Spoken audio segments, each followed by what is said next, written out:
We're going to dance right into the review of fall sports. So let's kick things off and throw all the best highlights your way. The crowd is going to love this show, and we won't let anything sneak up on you. You are bound to get a kick out of this one. We are one team. Sportsnight is next. Hello, everyone. Welcome to Sports Night. I'm Joe Young. And I'm Howie Shapiro. This is my partner. And I can't call you Teen Wolf anymore, but you're Middle-Aged Wolf. Middle-Aged Wolf? Yeah. Well, it is Movember, so the facial hair has begun, but a lot of stuff to get to because we weren't able to bring you a show last week to wrap up what happened in the playoffs for a couple of Cardinal programs. We're going to do that at the start and then get into the review and wrap up the entire fall season. So a lot of stuff to get through, and we will hopefully be able to bring it all to you in just a half an hour. Just days after losing the regular season finale to top-ranked Totino Grace, Cardinals football team learned they would be facing the Eagles again in the first round of the playoffs. Going into the game, the Cardinals knew it would take something close to a miracle to knock off the undefeated team from Totino, but they were hoping to at least have a better showing than they did the week before in their 41-13 loss. Didn't take long for the Eagles to take control of the game. After the Cardinals went 3-and-out, Totino gets a short field and goes to work. Halverson finding tight end Nick Kovalek on a big gain that set up first and goal from the 6. Next play goes to Gayflor Flomo. He able to bounce off a tackle, stay on his feet, get into the end zone, start the scoring for Totino. Coon Rapids needing to answer on offense, but Matt Kramer picks off the pass by Tyler George and sets the home team up inside the Cardinals' 40-yard line. It's nearly impossible to stop this high-powered offense when they have that kind of field position. Flomo again, this time cutting back for a 16-yard score. Eagles scored on all 4 of their possessions in the first quarter. Biggest one, a 46-yard run by Sam Hansen. He led Totino with 161 rushing yards. Cardinals were down 35-0 before they finally get their offense going. Tyler George with a great pass to find Carter Geyer down the sideline, setting up first and goal. Those two connect again for the first Coon Rapids score. Geyer on the slant from the 3, able to break the plane before being knocked back. Carter had his biggest game of the year, 11 catches for 133 yards and 2 touchdowns. But the Cardinals trailed 41-14 at the half. Almost the identical score from a week before at the end of the game. Eagles' first-string offense adds to the lead on the opening possession of the second half. Brady Bertram, a 31-yard run to the end zone. Totino pretty much coasts from there. 55-22 the final as they end the Cardinals season. And they just keep rolling. They blanked Hopkins in the next round, 41-0. So there's the final 8 teams in 6A football. All but one of the top seeds made it. Champlin Park with an upset over Eastview in the second round gets them into the round of 8, which is essentially this first round of the state tournament. So the Cardinal section, the only section to produce 3 of the final 8. That's pretty good. Now, all I can say about the Eagles, they're a good football team. They're going to be tough to beat down the stretch. Well, there's another Eagles team in that bracket that's pretty true. good as They're well. pretty good, too. Eden Prairie only lost this year was to Totino in the First season game. opener. Yep. And they have outscored their opponents 99-7 in their 2 rounds. Not too shabby. If those 2 teams hook up, that'll be a heck of a game. It will be interesting to watch. The volleyball team season ended with a quick exit from the Section 5 AAA tournament. The Cardinals were the 12th seed in the 12-team bracket, which meant a first-round matchup with 5th-seeded St. Michael Albertville. The Knights came in hot, looking to extend a strong stretch that had seen them go 5-1-1 to finish the regular season.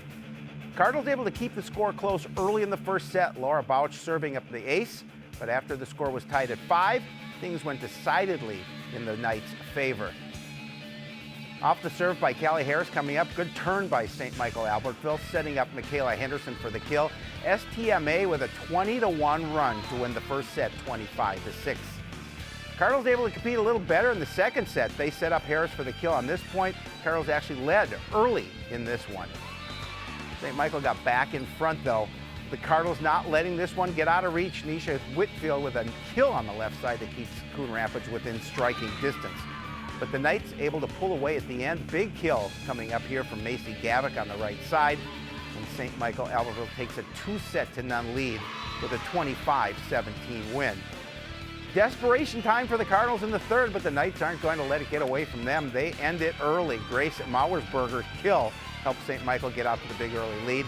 They go on to complete the sweep with a 25-12 win in that third game. And there is a look at how the brackets played out. The Champlin Park Rebels, the number 1 seed, would make their way through. They went to 5 sets in the championship, but get the win over 2nd seed Wayzata. Good job by the people doing the seeding. As you see, the top 4 got to the semis, top 2 got to the final, and the number 1 seed ends up advancing to the state tournament. Cross-country season ended this past weekend with a couple of Cardinals runners competing at the state championships. Both programs finished the season strong, putting up their best times of the year at last week's section championships. And that really is the definition of success in any sport, performing at your best at the end of the season when it matters most. Well, you couldn't really have asked for better weather at the end of October? Huh? Absolutely ideal conditions for the 5AA championships at Anoka High School. Coon Rapids one of 16 teams, and according to Coach Denny Green, 48 of the runners who competed had personal or season best times. Most notable finish right there, 8th grader Elena Hedlund finished 5th and set a new school record with a time of 19:19.6. Brina Del Castillo barely missed qualifying, taking 19th place, just over 20 minutes. Sarah Eichstedt next to finish in 68th place. The Ellenbecker sisters not far behind. Olivia finishing 71st. Abby coming in 76th. Helped the Cardinals to a 10th place finish as a team. The boys looking for a little stronger finish. They have a more veteran lineup and have been reaping the rewards of that experience all year long. Their strength and depth didn't disappoint at sections, leading again to the Cardinals to their best team time of the season. Junior Paul Breitbach continues to be their leader, qualified for state for the 2nd year in a row, finishing 11th in a time of 16:25.1. Tanner Ost was next to the line for Coon Rapids, crossing in 17 minutes, 11.8 seconds to take 31st. Fellow senior Joe Coughlin was 10 seconds behind, finishing his high school career 38th place finish at 2nd.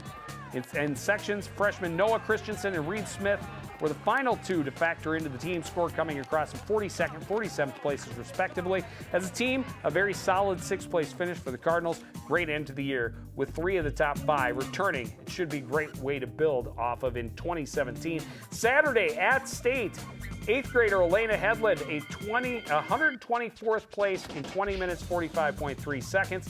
And Paul Breitbach, 60th place in 16 minutes, 55.4 seconds. And a great way for both of them to finish the season. No doubt about it. It's nice to see a school record fall as well. Absolutely. So and what some great better competition time at sections. Yep, absolutely. And an 8th grader. Yep, gotta love that. Absolutely. Now it's time to wrap up the season. Gonna do that? Let's do it.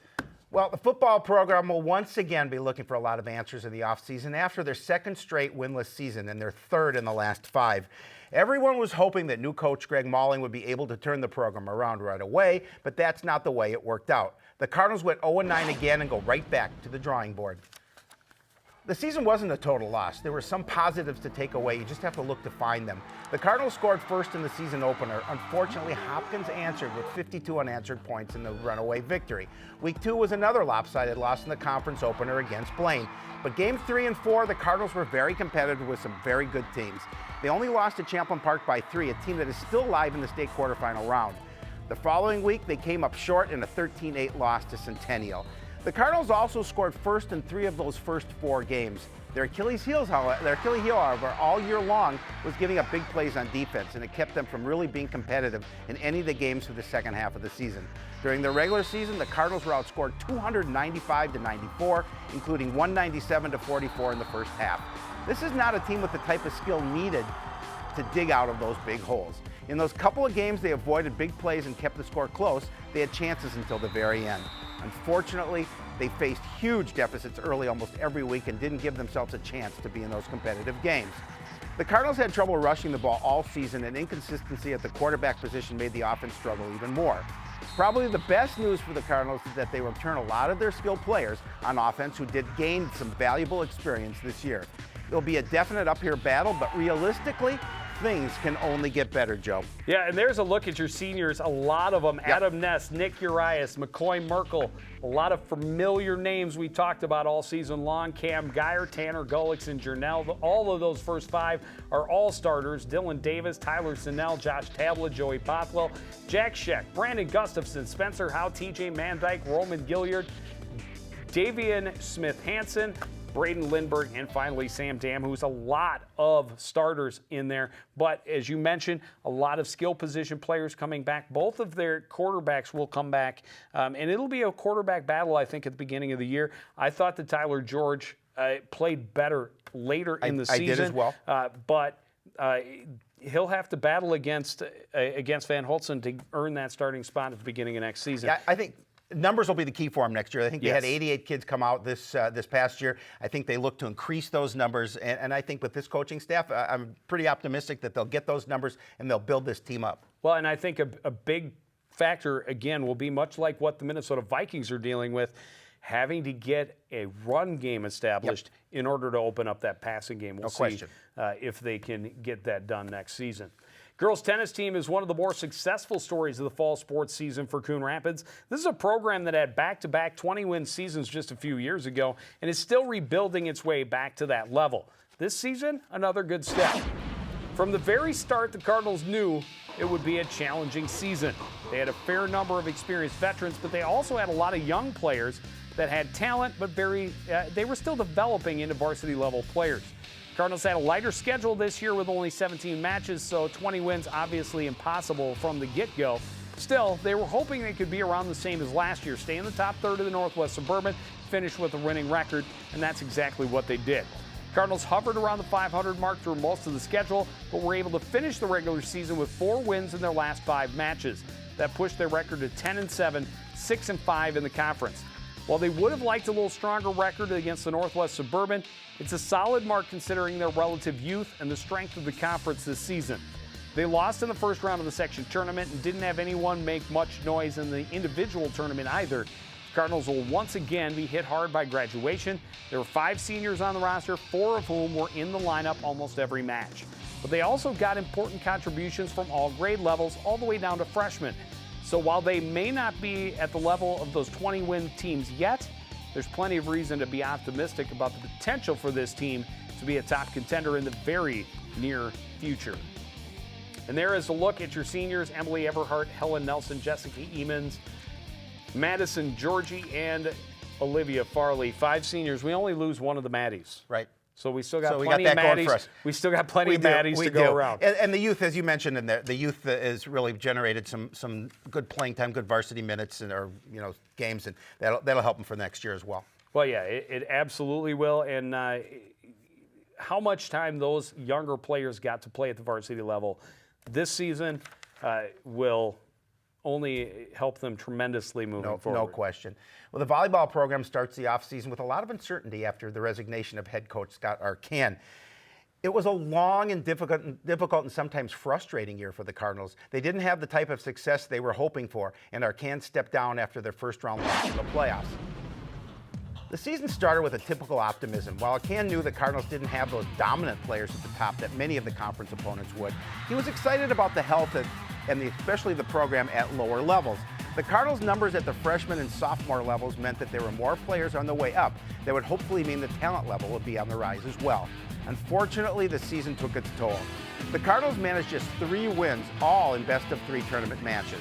They finished with a 3-22-1 record, which includes going 0-12 in the conference, with all 12 losses by sweep. The Cardinals will lose 5 seniors, all of whom are important pieces for the team this season.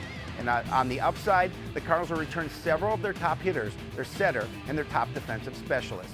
Consistency will be the key as they try to build this program back up, and they will have to do it under a new leader. Arcan leaves after 5 seasons as the Cardinals coach, and once again the search is on for a volleyball coach. This program has had the most coaches of any Coon Rapids team over the past 2 decades. Still looking for that right fit that will help them return this team to relevance in a very difficult Northwest Suburban Conference.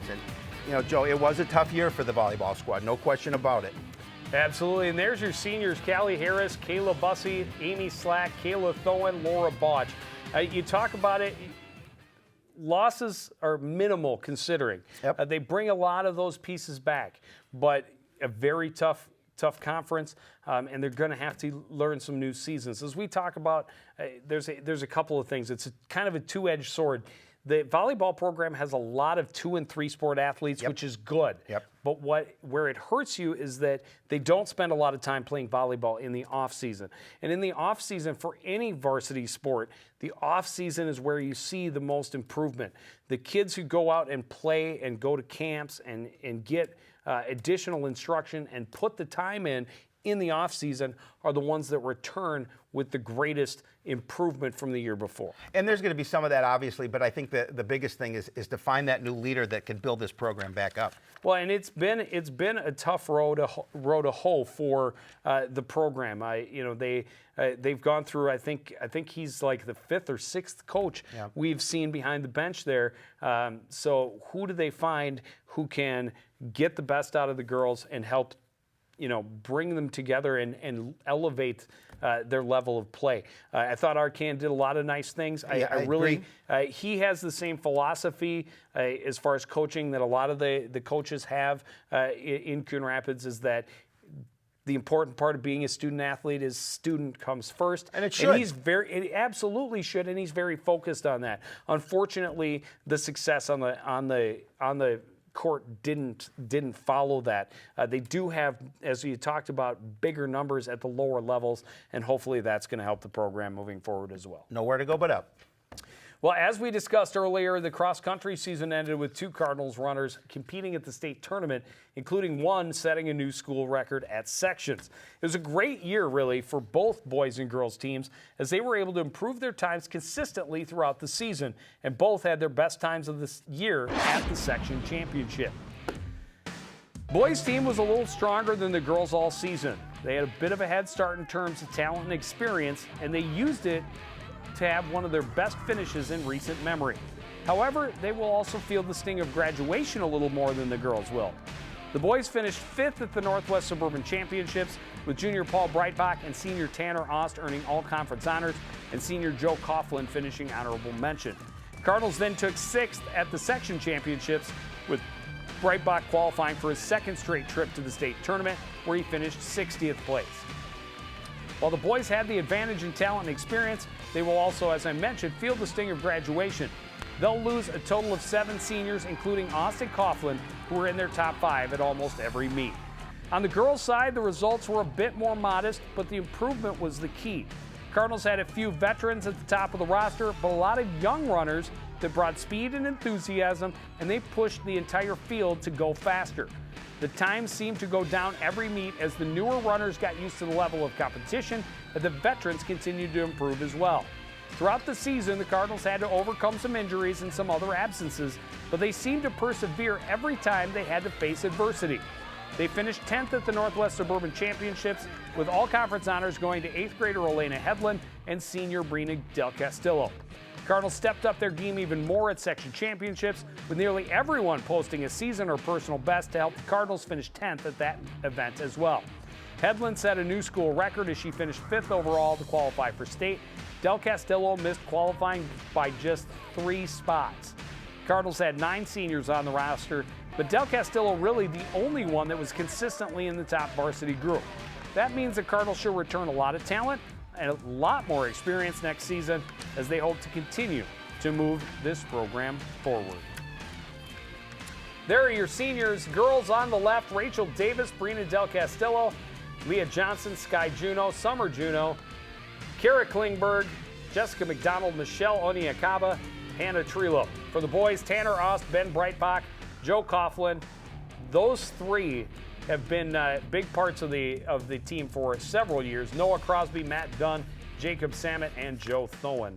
So a lot of losses for the boys, but the boys is a little healthier program. They got a lot of numbers, and they also have a lot of younger runners. So I know in my conversations and email exchanges with Coach Denny Green, very excited. He was very happy with the way the season went, and he's very excited about the future. Yeah, and that's great, because you get that youth, enthusiasm in the program, and they continue to run well during their varsity opportunities, and now they take that into next year and hope to compete and do better than they did the year before. I know of one kid. He's kind of fast. I tried to get him out. He wouldn't go. Maybe next year. Okay, I wonder who that is. I bet he plays hockey. He does. The swimming and diving season isn't quite over with the section tournament coming up this week, but we're going to review the year anyway. This is another instance where if you look strictly at wins and losses, you would think the Cardinals weren't very successful. However, if you look at the progress made, the individual achievements made by the girls, this team blew expectations out of the water. The season started with the Cardinals knowing they didn't have the depth and talent they would need to be truly competitive in a very difficult conference and section. They had lost nearly 20 athletes from the year before, and the numbers were extremely low. At the same time, the girls who were in the pool were committed to improving themselves and helping the team in any way they could. And that shows in the massive amounts of time that each girl was able to drop this year. Nearly half of this year's roster is middle schoolers, so what they were able to accomplish is just the start of what they were able to be capable of over the next few seasons. The big story of the season is the salt on the record books. 8th grader Megan Schultze set new middle school records in almost every event and is already threatening several of the all-time high school records. And senior captain Galadriel O'Grady absolutely obliterated the 23-year-old school record for diving, beating it by nearly 17 points. Other achievements this year, while maybe not quite as noteworthy, are just as impressive, like senior captains Maddie Volk and Spencer Stewart putting up personal bests in their events against Cooper to get the Cardinals their one win of the season. There are tons of storylines like that, but we don't have nearly enough time to tell you about every accomplishment. The bottom line is, this team has made incredible improvements this season, and most of the girls will be back to continue moving forward with this program. They can't recruit if they can recruit as well and keep the progress on track, the Cardinals soon will be a team that is considered a contender. There are your seniors, only 4 of them. Yep. Alyssa Barron, Galadriel O'Grady, Maddie Volk, and Spencer Stewart. And their loss will definitely be noticeable. Of course, what a career for Mog, Galadriel O'Grady. And just if you ever get a chance to talk to this girl, she has an absolutely infectious personality. So excited that she was able to get that school record right at the end. And I mean, she had come close a couple of times, but then when she got it, she absolutely crushed it. And that's great. But the future, I mean, you talk about how many middle schoolers were on this team. You know, obviously, Schultze is the big story because she put her name all over the middle school record books and is climbing up into the top 10 in several events in high school already. But so many of the other girls made huge progress this year. And, you know, that's the big key, as you talked about right at the end, is can they continue to recruit and build their numbers back up? Because if you only have 20 girls on the roster, you're just not going to be able to compete with these programs that have 40, 50, 60 girls coming out and getting in the pool. If anyone can get it done, Coach Donaldson certainly can. Very enthusiastic, great, hardworking coach. Absolutely. And we love what he's doing with the program. Well, and it's the same thing we talked about with Coach Green. You know, if you talk to him, he is over the moon excited about how well they have done, how much time they have dropped, and he could fill a half hour and go through girl by girl down the roster, no question, and find something exceptional each and every one of them has done this year. Absolutely. So very, very fun and excited to see what they'll be able to do in the future. Keep moving, they say. Boys soccer program continues to show progress, and this year could have been even better had it not been for some critical injuries. This is a team that won just 2 games 2 years ago. Last season, they chalked up 6 wins. This year, they looked like they might be a contender, but then they suffered some big losses. Starting the season, the Cardinals felt this was the year to turn some heads and prove they could be contenders. They returned a lot of talent and experience, and they wanted to prove the naysayers wrong by being a contender right from the start. At the beginning of the schedule, that's exactly what they did. They lost a nail-biter to their nemesis from Blaine in the season opener, then went 3-0-1 in their next 4. Just 1 loss in their first 4 games was only part of what was impressive. The team that has historically struggled to score, they were putting the ball away and keeping other teams on their heels. Then, unfortunately, the injuries started. They lost all-conference forward Galen Tobway to a season-ending injury, then had several other starters miss games with less severe injuries. The patchwork lineup didn't produce the way the Cardinals had when their leaders were on the field. They lost 6 of their next 8 games, with all of those losses being by shutout. A few of the injured players were able to return before the end of the schedule, and that helped the Cardinals manage a 6-8-2 record. They lost to defending state champion Anoka in the first round of the playoffs to end their season. The Cardinals will have a lot to replace when they return next fall. They have Ntambwe back, but they will lose 9 seniors, including at least 6 starters. On a positive, the injuries did give some younger players a chance to play in big game situations, and that hopefully will help them bring a little more experience back to the field next year. There are your seniors: starting keeper Alex Volker, Andrew Bolter, Evan Gibson, Alex Figueroa, their top midfielder, Joshua Teagarden, a big part of their defense and midfield, Jared Musolf, Aaron Bauer, one of their top defenders, Radwan Alwanen, great midfielder, and Dennis Pasker, another consistent starter who was a big part of the team this year. Yeah, when Gale went out, you saw he did so much other than scoring. I mean, he was such a other good teams player. had to they respect had to him. mark him. They had to know where he was, and when he went out, they were able to change their game plan against the Cardinals. Yeah, they were able to defend a little bit stronger against everyone else, and I think it was also a matter of, when he goes down, it was a matter of who was going to step up. Well, and that was the issue that they had. Well, the girls' soccer team will have some rebuilding to do this offseason as they continue to look for a spark for their offense. The Cardinals knew before the season started they would struggle at the attacking end.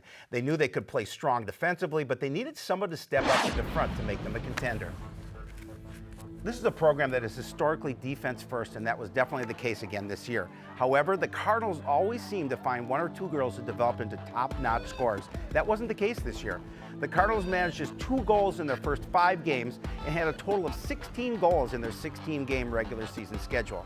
They were shut out 7 times in the regular season and then again in the section semifinal. Junior Maddie Bloomquist was the team's leading scorer with 4 goals on the season. 4 others had 2 goals each. While their defense was strong, it wasn't strong enough to make up for their inability to score. The Cardinals scored more than 1 goal just 6 times, and they were 3-1-2 in those games. Still, their 4-10-2 regular season record was enough to get them a 4 seed in the playoffs and a chance to start at home. They opened with a 1-0 win over Spring Lake Park in the section tournament before their season ended with a 5-0 loss to eventual state champion Centennial. It's the worst finish in recent memory for a program that was once a perennial contender in both the conference and the section. Now they'll once again be looking for someone to step up, as they'll be hit hard by graduation. The Cardinals only lose 6 seniors, but that includes their top netminder, 2 of their top forwards, and 2 of their top midfielders. On the positive side, soccer is strong in Coon Rapids, and there'll be plenty of girls coming out next fall that'll be eager to help to return this Cardinal program to prominence. There are your seniors: Maddie Getchell, Kalena Verdick, who were the top 2 forwards for the Cardinals all season, Leah Mao, Allison Olness, Hannah Engen, and Nicole Frazier, the Cardinals' starting goalkeeper. And yeah, I don't want to say critical or desperate, but they need some things to change. They need some girls coming into the program that can put the ball away next year. Yeah, Coach DJ was scratching his head a little bit this year and trying to figure out what he needed to do in order to get this team over the hump, and just the lack of offensive scoring really hurt them this year. Yeah, they played well on defense. Yep. They had that going for them, but need to score in order to win. But that's going to do it for the entire fall season of Coon Rapids Sports. It's all girls hockey here on CTN for the next couple weeks until the other winter sports get into action. We'll start with the game at Wayzata on Saturday the 12th, then at Elk River on Tuesday the 15th, and then their first home game hosting the Blaine Bengals at Fogarty for the Coon Rapids Spring Lakes Park squad. Looking forward to see what they do in year 2 of that combo. But that's going to do it for the fall season of sports here at Sportsnight. I want to thank everybody out there for joining us, continuing to support everything we do here at CTN. For the entire crew, including the one and only Neil Highlights Hennon and my partner, Howie Shapiro, I'm Joe Young. Say goodnight.